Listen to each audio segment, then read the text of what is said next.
இங்க மீராவுமே தேவதாசி ஆனதுக்கு அப்புறமா அவளுடைய லைஃபையே ரொம்ப வெறுத்து போய் வாழ்ந்துகிட்டு இருக்கா. இன்னொரு பக்கம் அந்த பெரியவருமே மீராவை ரொம்பவே ஒவ்வொரு நாளுமே கஷ்டப்படுத்திட்டு இருக்காரு. இந்த சூழ்நிலையில ஒரு நாள் மீராவோட உடல்நிலை ரொம்பவே பாதிக்கப்படுது. அதனால அவ நடக்கவே முடியாம போறா. என்னன்னு பார்த்து நான் அவளை செக் பண்ணி பார்க்கும்போது அவ பிரெக்னெண்டா இருக்கா அப்படிங்கிற விஷயம் தெரிய வருது. ஏன்னா ஒரு நாள் அவ மயக்கம் போட்டு கீழே விழுந்து அப்புறம் அங்க இருக்கிற இன்னொரு முதலாளி அம்மாவுமே அதை பாக்குறாங்க. பார்த்ததுக்கு அப்புறம் உனக்கு நான் வந்து மாத்திரை கொடுத்தனே அதை நீ ரெகுலரா போடலையா அப்படிங்கிற மாதிரி சொன்னாங்க. உனக்கு உன் உடம்புக்கு இதுதான் ரொம்ப நல்லது, தயவு செஞ்சு இந்த மருந்தை குடி அப்படிங்கிற மாதிரி அபாஷன் பண்றதுக்கான மருந்தை அவகிட்ட கொடுத்துட்றாங்க.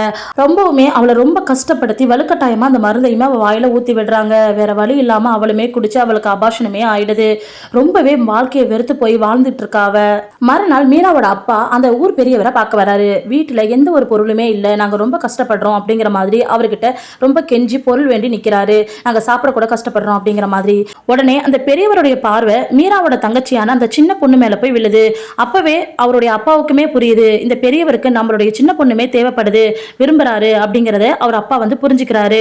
உடனே அந்த பெரியவர் அந்த பொண்ணை கூப்பிட்டு பக்கத்துல உட்கார வச்சு நீ தேவதாசி ஆகிடுறியா அப்படிங்கிற மாதிரி அவர் கேட்க, தேவதாசினா என்னன்னு தெரியாத அந்த பொண்ணு எங்க அக்கா இப்ப தேவதாசி ஆகி ரொம்ப சந்தோஷமா இருக்கிறாளே, எங்களுக்கு அவளால தானே சாப்பாடுலாம் கிடைக்குது, நிறைய பொருள்லாம் கிடைக்குது, அது போல நானும் ஆகணுமா, கண்டிப்பா நான் ஆகிடுறேன்னு சொல்லிட்டு அவளும் சொல்ல இந்த ஊர் பெரியவர் வஞ்சகத்துல பேசி அவளை ரொம்பவே மயக்கிறாரு.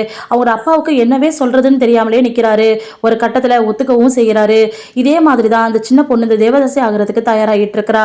அந்த மாதிரி ஒரு சூழ்நிலை இங்க நடந்துகிட்டு இருக்க. உடனே அங்க இருக்கிற அந்த ஒரு நல்ல ஒரு பையன் ஓடி வந்து மீரா கிட்ட, ஓ நீ உயிரோட தான் இருக்கியா, அந்த பொண்ணை கொன்ன மாதிரி ஒன்னையும் கொண்டுட்டாங்களோ நான் நினைச்சேன் அப்படின்னு சொல்ல, யாரை கொண்டுட்டாங்க, என் ஃப்ரெண்டை கொண்டுட்டாங்களா அப்படின்னு சொல்லி கேட்க, அவ இதை மாதிரி விஷயத்துக்குலாம் ஒத்து வர மாட்டேன்னு சொன்னதுனால பாவம் அந்த பொண்ணு அப்பாவையா கொண்டுட்டாங்க அப்படின்னு வந்து அந்த பையன் வந்து சொல்றான். யாருக்குமே இப்படி ஒரு நிலைமை ஏற்படக்கூடாது, என் ஃப்ரெண்டை கொண்டுட்டாங்களா அப்படின்னு சொல்லிட்டு மீரா ரொம்பவுமே அலறா. அவள் அழுதுட்டு இருக்கிற அந்த நேரத்துல ஒரு குரல் கேட்குது. அது யாருன்னு பார்த்தா அவளுடைய தங்கச்சி குரல் போல இருக்கு. உடனே ஓடுறா.